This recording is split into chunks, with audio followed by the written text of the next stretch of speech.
औरत की 3 चीज़ों को छू-मुन्ने से औरत हम बिस्तरी करने के लिए तड़पती है। अस्सलामु अलैकुम नाज़रीन, उम्मीद है कि आप सब खैरियत से होंगे। नाज़रीन, औरत को हम बिस्तरी के लिए तैयार करने और तड़पने के लिए मर्द तरह तरह के टोटकों और तरीकों का इस्तेमाल करता है, जिससे औरत का जिस्म गर्म होता है और औरत को हम बिस्तरी करने की तलब और ख्वाहिश लग जाती है।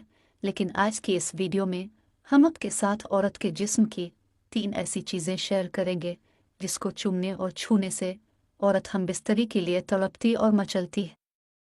नंबर 1, औरत के होंठों को चूमना। हम बिस्तरी से पहले औरत के होंठों और गर्दन को चूसना और चूमना औरतों को बहुत पसंद होता है। इस अमल से औरत फौरन हम बिस्तरी करने के लिए तैयार हो जाती है और अपने जिस्म पर काबू करना छोड़ देती और मर्द का नफस अपने हाथों में लेकर अपनी शर्मगाह के अंदर जोर से डालती है और अपनी शहवत पूरी करती है। नंबर 2, औरत की छाती को चूमना। मुबाशरत से पहले औरत की छाती यानी पस्तानों को चूसने और चूमने से औरत हम बिस्तरी करने के लिए तड़पती है। पस्तानों को हाथों से दबाना, इसको रगड़ना और मुंह में लेकर चूसना और चूमना औरतों को बहुत ज़्यादा पसंद होता है।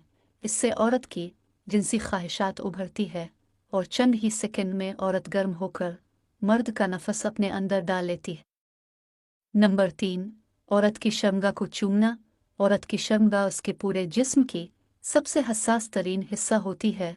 कुदरत ने इसकी बनावट भी बहुत ही हसास बनाई है।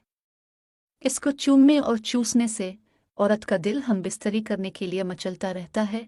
शर्मगाह को चूमने से औरत बहुत ज़्यादा तड़पती है और इतनी ज़्यादा गर्म हो जाती है कि हम बिस्तरी करने से पहले ही फारग हो जाती है।